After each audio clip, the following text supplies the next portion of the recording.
Today, I'm going to talk to you about the heart and give a brief history of it, both in science and in literature. So the heart is a 15-ounce muscle in the middle of your chest. It's a very, very complicated muscle. It beats about 3 billion times in the average person's lifetime. It's controlled by a very complex system of electrical circuits. And it never really gets tired. It works while you're asleep. It's actually a really marvelous thing that really you don't even have a lot of control over. But I want you to forget everything you know about the heart. For some of you that might be a little easier than others, but just forget it all. And imagine that you are a caveman. And you are running through the forest, and all of a sudden you stop. And in your chest you feel a thumping. And then you put your finger up to your neck, and you feel a pulse. Now, to you, this might seem very scary. There's something alive inside of me. And then all of a sudden you realize that it's actually part of me. This is something inside of me. And as you can see, this would be very easy to attribute to the divine. It's a very mysterious part inside of you that's just out of your control. And what I'd like to talk to you today is, I'm going to start way back in the day, back in the primitive humans, and I'm going to go through how we know what we know about the heart today. So really, the heart was attributed to the divine for many, many years. And around 500 BC, this starts to change a little bit. The first person to really write a lot about the heart is Pythagoras. And basically, he didn't have a lot to say about the heart, but what he did say is it's the wellspring of emotion. Following closely him was Hippocrates. Now he is the father of modern medicine.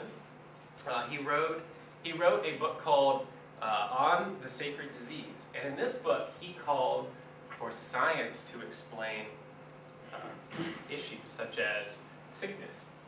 He's really the watershed where he was the one that sort of said, let's not just attribute all these things to magic or to the divine, but let's actually look and see and explain this disease. Now, of course, he wasn't exactly right on all of his explanations. He was actually very wrong on almost all of it, but he did try. And so what he said was there are 4 different humors: blood, phlegm, black bile, and choler. And all disease is sort of caused by an imbalance of these 3 or 4 liquids. And really, what he wrote about the heart was that it was a furnace. So he applied some of his logic. He saw when the heart stops beating, the person dies, the person cools down. Therefore, the heart must be a heater, right? Sounds logical. Really, he was sort of hamstrung by the fact that it was very taboo to dissect a human cadaver at this time. So the only thing they could really look at was animals without causing great problems for themselves. So the next person to really get in on the heart was Plato. He's the first person to sort of separate the heart from the mind. And he did this with this idea of 3 different souls. You had the immortal soul, which is up in your head. This is controlling your thoughts. You had the immortal soul, which is in your chest, primarily around your heart. This sort of controls your desires, like your sexual desires or your desire to be mean or greed. And then finally there was the appetite of desires, which is just basically you're hungry. And of course that resides in your belly. You can see this is all very logical. His student, Aristotle, decided that it was best to completely disagree. And so he moved the seat of intelligence from the head to the heart. So what he said was, intelligence is in the heart. And the reason he said this is, his father was a doctor. He was exposed to some dissection of animals, and he said, well, the heart's right at the center of all these veins and arteries, which he sort of thought were the nervous system. So therefore, it must be the source of all of your knowledge. So of course, he was incredibly wrong about this. And his view of the brain was, it was just a cooling system that produced phlegm that drained down to cool the furnace that is your heart. Now really, this last person, Galen, he had the final word on anatomy and the heart for almost 1,500 years. So this is what he said. You eat food, it goes into your stomach, it's then transferred to your liver. Your liver distills it into sort of this spirit, and it's this thick black gunk, right? It's then transported to your heart where it's heated up, sort of rarefied, and then it's moved throughout your body, and that is what gives nutrients to your body. The important thing is there was no circulation here. His idea was that this is a one-way street. So the nutritive spirits are going into the heart. They're crossing the septum, which divides your right heart from your left heart. Then they're going to your body, but they're never coming back. Now this view was held for many, many years, partly because of the rise of the church in the 4th century. This gave rise to the Middle Ages. Here, we didn't have a lot of science going on.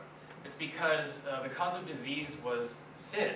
Therefore, the cure was spiritual, of course. So there was really a lack of knowledge here. There was a lack of things being studied. This is kind of typified by the fact that the most popular book on medicine was called Ars Moriendi, which literally translates to the art of dying. So that was the best they could do in the Middle Ages. Really, instead of looking for the source of disease, what they were doing was just treating the effects. And this lasted for about 1,000 years plus. So the person that really controlled what people thought about the heart at this time was named St. Augustine. St. Augustine was a bit of a wild man in his youth, and then all of a sudden one day he had a very rapid conversion to Roman Catholicism. And he said this happened in his heart. So he basically formed the opinion of the heart for many, many years in a book called Cor Inquieto, or The Restless Heart. His idea was that your heart is your connection to God, and it is only at peace when you are in God's will. So the heart was very, very sacred in this time. We can see that fact by what happened in the Crusades. So in the Crusades, you had English knights traveling down to the Mediterranean and waging war, and when they died, their remains wanted to be sent home. However, they couldn't just ship the whole body home, so what they did was they boiled the body and sent the bones. Now they boiled every single part of the body except the heart, because that would be so sacrilegious. Because the heart is literally where God had been communicating to the person. So they would never boil the heart. This sort of thing, the Catholic Church's stranglehold sort of died down a little bit around 1500. I believe 1453 was when Constantinople fell. This allowed a lot of the ancient Greek texts to move up into the Western world, up towards England and whatnot, and then they began to be read all over the place. And this can kind of be seen in Leonardo da Vinci. He was one of the biggest people to draw the human body first. Of course, at this time, the taboo of dissecting cadavers had been lifted, mostly. So what he was able to do was dissect the human body and draw it. So this was a big step, because before this, all we could really do was feel it, or feel our own heart, or we had almost no idea what was really going on inside our bodies. But when we were able to open up dead bodies and take a look, our knowledge greatly expanded. So you can see on my little timeline here, which is of course not to scale, we don't have a lot going on for about 1,000 years, and then the next few are going to be right in a row. Leonardo da Vinci actually believed this heart was still a furnace and still heated up the blood, but he did do some great drawings of it. So remember, Galen's ideas are still held. Everybody still sort of believes what he thought, and that's until this guy named Andreas Vesalius came along. He was a Flemish anatomist. He wrote a book called On the Fabric of the Human Body. So he's the first person to challenge Galen. What he did was, he looked into the body, primarily by vivisecting live dogs. That sounds kind of terrible, but that's how he started out. And what he saw was that the blood looked different on one side of the lungs than it did on the other. He called it shining or beautiful blood. So what he said is that there's a circuit here. He says that the blood looks dark when it's going to the lungs, and coming from the lungs, it's very bright. So he said, hey, there must be pulmonary circulation. This flew in the face of what Galen had said, which is that there are tiny holes in the septum, and that's how the blood got across. So he's the first person to propose any sort of circuitry or any sort of circular system in the heart. Now, of course, he never came all the way to say the blood goes through your entire heart, entire body, and comes back to your heart. But he did get the pulmonary circulation. sort of the final, oh, well, let's talk about William Shakespeare for a second. So, at this time, the heart is no longer viewed so much as the way God is communicating to us, but it's in fact almost the driving force of the human being. So, William Shakespeare actually mentioned the heart over 1,000 times in his literature. And for him, the heart was sort of a clandestine entity. It was sort of a secret thing that caused us to behave a certain way. It was almost beyond our control. This can be best seen in King Lear, who had 3 daughters, and they all sort of hated him, but 2 of them were really good liars. So he said, I'm going to give you guys 1/3 of my kingdom if you'll just express your love for me. So the first 2 daughters, of course, did this. And one daughter, who was actually King Lear's favorite daughter, her name was Cordelia, he said, express your love for me, and I'll give you 1/3 of my kingdom. And she says, I cannot heave my heart into my mouth. In other words, she's a very honest person, and she cannot override her heart. So even though she might want to lie, she might want that 1/3 of the kingdom, she's completely unable to do so because she's driven by her heart. This is a lot of the time in Shakespeare's literature, this is one of the driving forces. So a lot of times his villains were actually driven by their secret heart, their greed, or their lust sort of drove them. This is all centered around the heart. So at this time, we had really one of the biggest breakthroughs in many years is by the British surgeon Sir William Harvey. He was King James I's personal surgeon, and he actually figured out almost everything that we know about the heart today on a low scale. Basically, he did this. He took a tourniquet and he applied it to his arm, and then he saw that his vein bulged. He then pushed the blood down away from his heart and saw that there was a lot of force there. And then he pushed the blood back towards his heart and saw that that was really easy to do. So then he said, well, the veins must be going towards the heart. Now see, this flew in the face of everything they had ever thought, because arteries and veins were just a way for nutrients or humors to get to the body. He then, again, this is a vivisecting dog experiment. I'm sorry to you dog lovers, but they kind of were sacrificed for early science here. What he did was he took a dog's vein and he blocked it off, and he saw blood pooling on the far side of the heart. And he said, well, if the blood was coming from the heart, it would be pooling up here, but it's in fact pooling down here. Therefore, it must be trying to move towards the heart. So from this, he concluded that we have a circulatory system. The blood starts in the heart, goes to the body, and then comes back to the heart. He was, believe it or not, the very first person in history to ever express this thought. I know it just seems so obvious to us, right? But he was the first one to do it. Finally, his greatest genius was that he expressed the heart in terms of what was going around him. And for him, one of the biggest inventions of the time was the pump. So there was a lot of pumps being developed at this time, and he decided to think of the heart as a pump. So where Galen had thought of the heart as a bellows that would enlarge, and through its enlarging would move fluids throughout the body, he actually said it's the contraction that does it. So it's the systole that moves blood throughout your body. Finally, he did what just seems really obvious. He did a little simple math. He looked at the heart, he saw how much volume was there, he saw how much volume of fluid it could push out, and he said there is literally no way that the heart can be pushing this much fluid out and not have it come back, because you would be going through 74 gallons an hour. Where are those 74 gallons an hour coming if they're just going to your body? You know, this is completely impossible. So he very, very simply and very convincingly proved the circulatory system. So this was a major breakthrough of the time. Finally, in the 18th and 19th century, I'd like to talk about the morbid heart. In these centuries, the heart got sick. So, in the old times, whether we thought it was a spiritual problem, or whether we thought the heart was actually a real thing that we could take control of, we never really attributed a lot of disease to the heart. Disease was always something else. It was never your heart that was killing you. However, this radically changed in these following centuries. The first person I'd like to talk about is a guy named Richard Lower. All you dog lovers can be at ease. because he's famous for blood transfusion. And the first way he did it was he connected two sheep together. And he saw that one sheep's blood can flow into another sheep. And he thought, wow, this is really interesting, you know. I should try this. So he found a mentally ill man, and he thought he could treat him by changing out his blood. So he then connected a sheep to the man, and that, of course, didn't turn out so well. But that was his his breakthrough was blood transfusion. The second person I'd like to talk about is William Heberden. So what he did was, he described what he called angina pectoris. So this is basically a pain in your chest.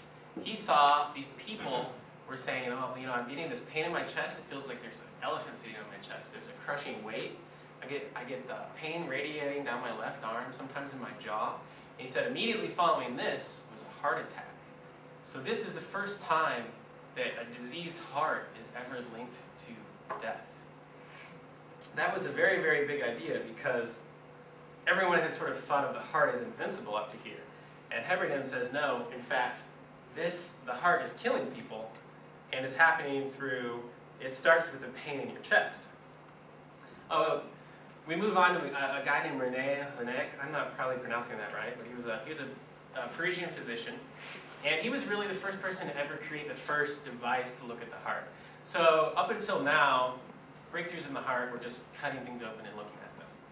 But one day he was sitting on a bench in the Louvre, and he was watching some kids play in a courtyard. What they were doing was, there was a hollow log there, and a kid would stand at one end and scratch the log, and a kid at the other end would put his ear up to the log, and he could hear the noises that the child at the other end was making. Now the next day he went into his office, and he had a patient came in that was suffering from what he termed excessive fatness. That's a direct quote. And so a lot of the time these prim and proper women would not want a man to put their ear to their chest, because at this point physicians were trained to listen to the heart. They listened to that lub-dub noise that the valves make when they open and close. So for two reasons: one, because of the fact that he had to stick his head right up to her chest, and two, she was so fat he couldn't hear her heart. He remembered these kids playing in the courtyard, and he took a sheet of paper and rolled it up and stuck it to her chest, put his ear to it, and thus the stethoscope was born. What he heard was her heart beating very, very vividly. This breakthrough was a big deal. It was published a lot of places. Certainly Edgar Allan Poe would have read about this. Edgar Allan Poe was an American writer, and he was influenced by a lot of the technology coming out today, especially in his short story, The Telltale Heart. So in this story, we have an unnamed narrator who suffers from heightened senses. He has very, very good hearing and very, very good eyesight. He lives with an old man who he hates, and he can't stand this guy. In fact, he can hear the guy's heart beating all the time. He refers to it as a hellish tattoo that will never end. So over the course of a week, he sort of stalks him and plans this out, and he murders him. And he hears relief as the man's heart stops making noise as he dies. So then, to hide the evidence, he takes him upstairs and dismembers him in a bathtub and hides him under the floorboards. So next thing he hears is a knock at the door. Now, this is the police coming because a neighbor has alerted them that to a scream. So the guy thinks, well, this is no problem. He lets them in. He's very confident. He shows them around, and he even shows them right onto the spot where he hid the body under the floorboards. And of course, then he starts to hear a heartbeat. With his heightened sense of hearing, he hears his heartbeat. It slowly starts to drive him mad. He thinks everyone can hear this. They're hearing this man's heartbeat under the floor. And it unnerves him so much that he confesses to the crime. He says, all right, I killed this guy. And in fact, what I believe he was hearing was his own heartbeat. So Edgar Allan Poe knew that we're able to listen to the heartbeat now, and that was sort of the impetus for this wonderful story about the man with the telltale heart. Finally, the morbid heart continues with a man named Jacob da Costa. He was an American surgeon who heard reports from Civil War survivors of this pain in the chest that Heberden had said precedes a heart attack. However, these Civil War survivors had no heart attacks. They simply had all the symptoms. So this was something that he was very intrigued about. And in fact, British surgeons during the Crimean War had reported the same thing. However, they had said, well, this is because they're carrying a heavy backpack with straps across their chest. That's all it is. However, Jacob DaCosta said, no, I don't think that's it. What he went on to do was he interviewed over 300 Civil War veterans, and he determined that they were suffering from what we now would call post-traumatic stress disorder. So he was the first person to ever say that emotions and very, very strong stress can cause heart problems. So this is sort of a breakthrough idea of the time, which was very much run amok by the Victorian poets of the late 19th century. You see this guy sort of looks emo? That's because that's what these guys were. Basically, it was almost a joke, right? It was this very sensitive man who had his heart broken, and he would just sit there and write, and he could feel this pain in his chest. And in fact, people of the day, almost every single person that was a Victorian poet at some point reported signs of heart disease because of a broken heart. And when they said this heart disease, they were being serious. They really, really believed that there was cardiac degeneration based on these emotions. And of course, there was something to that. So finally, I'd like to talk to you about the modern heart. The first person I'd like to talk about is James Herrick. He was the first person to ever report coronary heart disease. So what he saw was, a patient that had died, he cracked open their chest and looked, and he saw the coronary artery was occluded by a blood clot. So what had happened was blood flow through the arteries that supply the heart with nutrients had been stopped. And he said, well, you know that pain that everyone's been talking about in the chest, that pectoris angina, well, I believe that the root cause of that is a blocked coronary artery. And of course he was right, but nobody really listened to him for about 50 years. So that sort of stagnated for a while. The next person that I'd like to talk about is Hashem Gimmon. He's the inventor of the heart-lung machine. So if you can imagine, surgeons in the 50s, they had some pretty good imaging technology. They sort of knew that the coronary arteries could get occluded. They also knew that there was a disease called an atrial septal defect. And what happens here is there's a hole in the wall of the heart separating the right heart from the left heart. And when deoxygenated blood comes into the right atrium, it's able to pass straight through the heart to the left heart. It's then pumped to the body. So instead of pumping good, clean, oxygenated blood, what you're doing is pumping deoxygenated blood, and this can be fatal. However, there was no way to fix this. Can you imagine the frustration of a surgeon that knows what to do? He knows how to fix this. They had pericardial patches. They knew they could put it in there. But how in the world is he getting it into that heart? You know, he can't just rip it open. The person will die instantly. So the first person to come up with this idea, he worked with a team of IBM engineers to create the heart-lung machine, and they actually used it to repair an atrial septal defect on an 18-year-old. The person was off beating heart, so they're on pump for 30 minutes, and the surgery worked like a charm. It was very, very successful. However, further surgeries did not work very well, and it actually led to this guy giving up surgery altogether because of the guilt he felt with a lot of these failures. So really, the heart-lung machine needed a lot of work before it was ready. In the meantime, there was a guy named C. Walter Lillehei, and he was a Chicago surgeon, and he wanted to repair atrial septal defects as well. And really, Gibbon was down there kind of failing with his heart-lung machine, so he said, well, I know what I'm going to do. And what he did was, which sounds pretty crazy, but he did what's called cross-circulation. So what he did was, the first patient was an 11-year-old boy with an atrial septal defect. He connected this boy's circulatory system to his father's system. And then he opened up the boy's heart and allowed his father to be the natural heart-lung machine. And in essence, he connected their two systems. So the father's heart was doing all the work for him and his son. The boy's heart was stopped for 19 minutes. He opened it up, put a pericardial patch in there, and the boy lived. It was very successful. Based on this success, he went over the next year to do 45 more of these experiments, or these surgeries in 1 year. However, it was abandoned due to the large amount of deaths.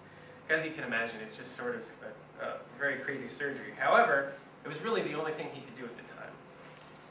Meanwhile, the heart-lung machine was being developed, refined, and it was working a lot better in the 1960s when a guy named Albert Starr got together with another man named Edwards, and they created the first artificial heart valve. So what happens is, this is an open heart surgery where the aortic valve is completely removed and a ball and cage valve is put in there. So this was a breakthrough because now, not only can we open the heart up, can we work on the heart, we can actually replace pieces of the heart, right? Can you imagine the people thinking of this? This is crazy. We have parts on a shelf, we're going to take out parts and put in new parts. This is taken a step further by Christian Barnard, who was a South African surgeon in Cape Town who performed the first successful heart transplant. So now, not only can we replace pieces of the heart, we can replace complete hearts. So if you can imagine the very ancient man thinking about this, well now the seat, his place where he's communicating with God, or the seat of all of his knowledge has just been removed and someone else has been put in. And can you imagine that? So some of these ideas were still prevalent, so actually there was a lot of panic. There were a lot of stories written about how someone got a heart transplant and then they started dreaming the dreams of the deaths of the person's heart they had. There was all kinds of panic about, well, now that I have their heart, I'm going to act like they are and they're going to control me. So we got over that for the time. And finally, I'd like to talk to you about the modern heart. Our view of the modern heart, I think, is best illustrated by this Lipitor commercial.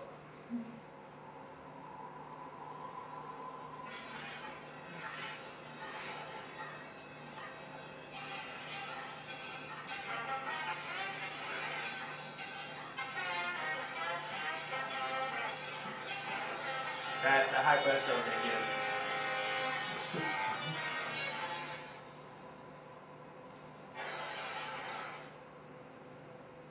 Sometimes all the right moves can't give high cholesterol the same.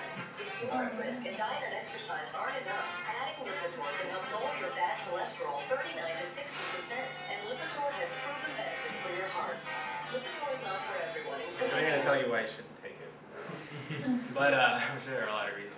But as you can see, that guy's healthy, right? He's an attractive man.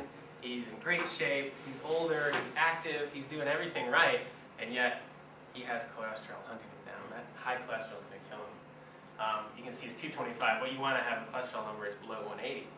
So this was an incredibly successful commercial because Pfizer sold over $10 billion worth of Lipitor the year it came out in 2004. So really, I think this sort of signifies the modern view of the heart. And it's almost a commodity. I think we own our hearts more than anyone previously has. We know so much about it. We can control it, diet, exercise. If that's not enough, we can take Lipitor. If that's not enough, we can get a trained surgeon to crack it open and fix what's wrong with it. So really, our hearts now are more of a commodity. And I think that it's evident that in the future, it's going to be science, not art, not the poet, that controls our view of the heart. So this is a very, very exciting time to be a scientist because every day I get to peel away more layers of the heart, take a very, very close look at it, and hopefully uncover the heart's next greatest mystery. Thank you.